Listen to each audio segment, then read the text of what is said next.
Welcome to Axis and Allies, the Garrison. This is Dtroy, once again coming to you from Rochelle Park, New Jersey.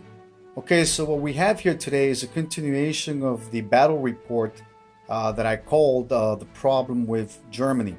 Okay, if you guys recall, during the last battle report, it was, I believe, mid turn 7.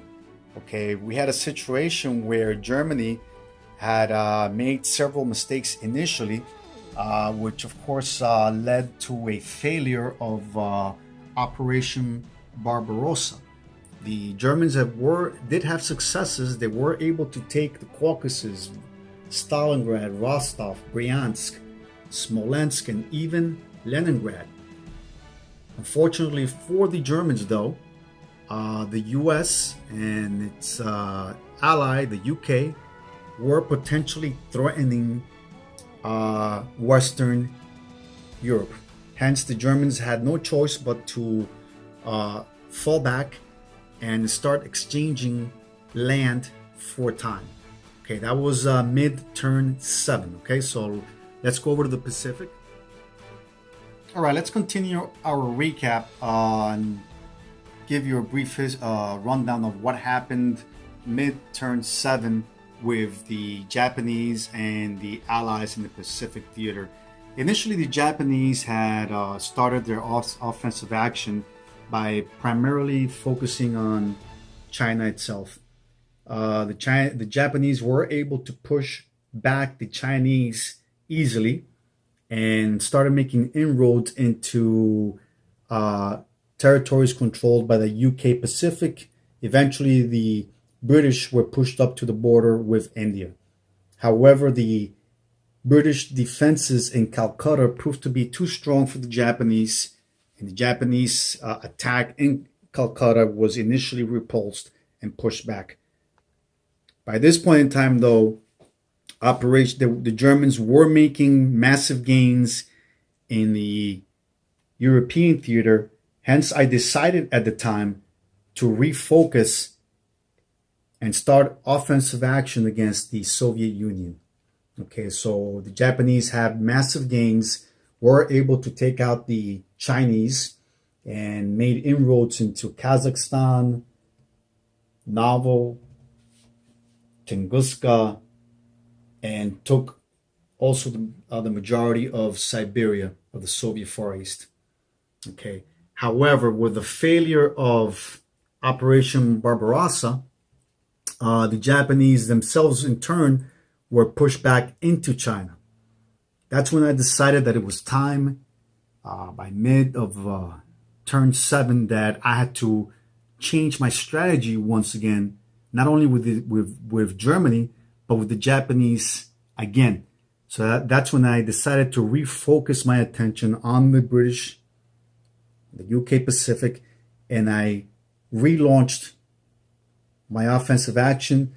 So now the Japanese are poised to take Calcutta mid-turn 7. So what we have here is a situation where 3 things could potentially happen. Okay, the UK Pacific could potentially attack the Japanese army in Asia. That's one option. Second option is they could also just hold their ground and defend as best as they can Calcutta. And they're not getting that many reinforcements because the Calcutta industrial complex has been smashed to bits. I believe there's about 18 damage points on this industrial complex alone. The third option the UK Pacific player has is to fall back into West India. That's a potentiality also. So it'll be interesting to see how GA responds to this Japanese potential future attack. All right, so what's going on in the Pacific itself? The Pacific Ocean, you have the 2 fleets. You have the combined US, UK, and ANZAC fleet facing off at a standoff with the Japanese fleet that is protecting not only the Japanese territorial waters, but also its 3 industrial complexes that are in China. that are feeding the war machine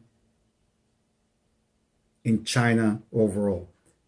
Now, the problem that the UK, ANZAC, and US naval fleet have here is that they lack naval transports.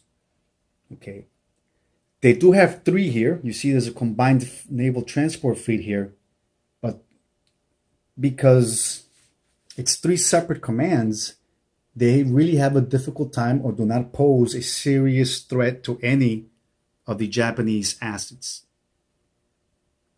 Okay, so of course, Japan is capitalizing on this weakness and has started harassing the United States by taking Alaska, British Columbia,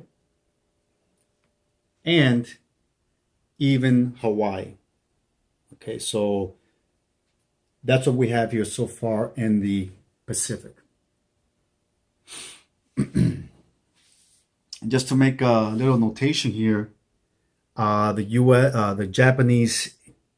bulk of the Japanese Air Force is stationed in Yunnan, and there is a air base in Yunnan.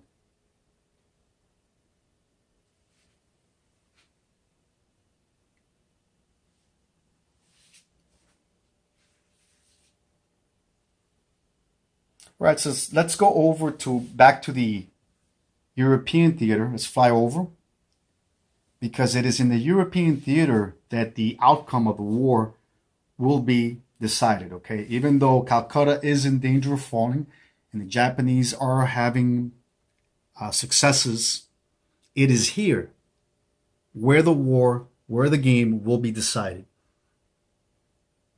The Germans have capitalized massively due to the errors made by the UK player, where the UK left a fleet, a naval transport fleet, as well as a US naval carrier with its fighters exposed. The Germans, who have a powerful fleet, came in and easily mopped up the combined Allied fleet in the English Channel. So now what's going on is the Germans are poised for an Operation Sea Lion.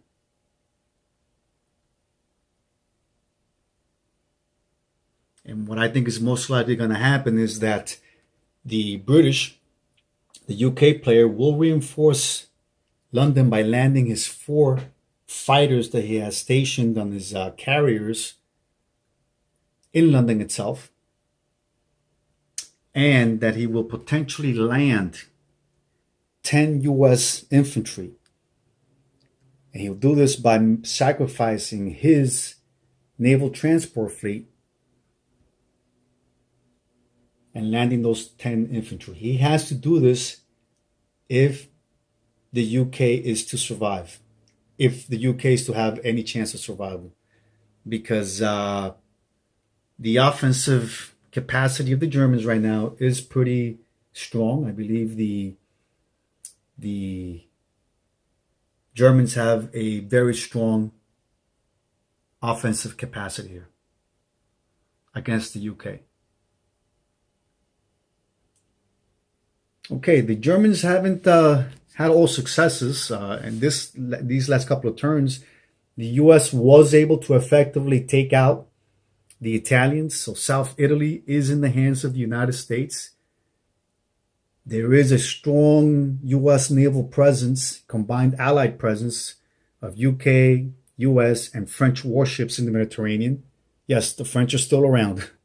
It's turn 10 and the French are still around. This combined fleet is powerful, but yet the fact that it has been deployed in the Mediterranean has left the rest of the U.S. Transport fleet or logistics lines exposed and without any sort of protection, with no escorts whatsoever. The U.S. right now is lacking capital ships, destroyers, and cruisers to protect its transport fleet.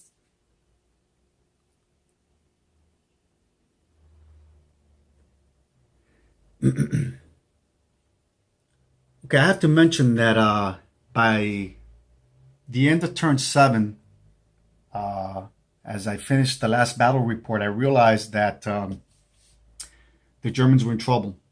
And I decided to alter or change my strategy, not only with Japan by refocusing on Calcutta, but I also decided to change strategies and focus back on a sea line operation. My buddy Teflon, who's in Hawaii, mentioned this to me in one of his commentaries that I should go down fighting if being Germany. And of course, Teflon is a great strategist. He saw what I had already seen, and I thank him for his commentary and his advice. And of course, my buddy, here it is. This is what you had advised me as well. And this is where I'm at right now. Okay, so we have a decent sized transport fleet that is ready to be deployed against the British Isles. Okay. I do believe, though, that GA has also made a strategical error by reshifting the majority of the Soviet land army into Leningrad. I believe he did this because he feared a potential naval landing, a German naval landing on Leningrad. And of course, if I take Leningrad with a massive army, Moscow then hence in turn could potentially be threatened. So I think that great army, GA, was thinking that that was a potentiality. So that's why he went with the bulk of his army into Leningrad. Having said that, though, I believe that instead of doing so, he should have gone into Eastern Europe by taking Poland, Slovakia, and Romania. He failed to do that. So by him just going deeply into Leningrad, I think he has hurt his offense, his war effort. All right, guys, let me know what you think. Sorry if it's a little bit tedious, but I had to go into detail for you guys to better understand what has been going on with this game. Okay, so this is part 2 of this battle report.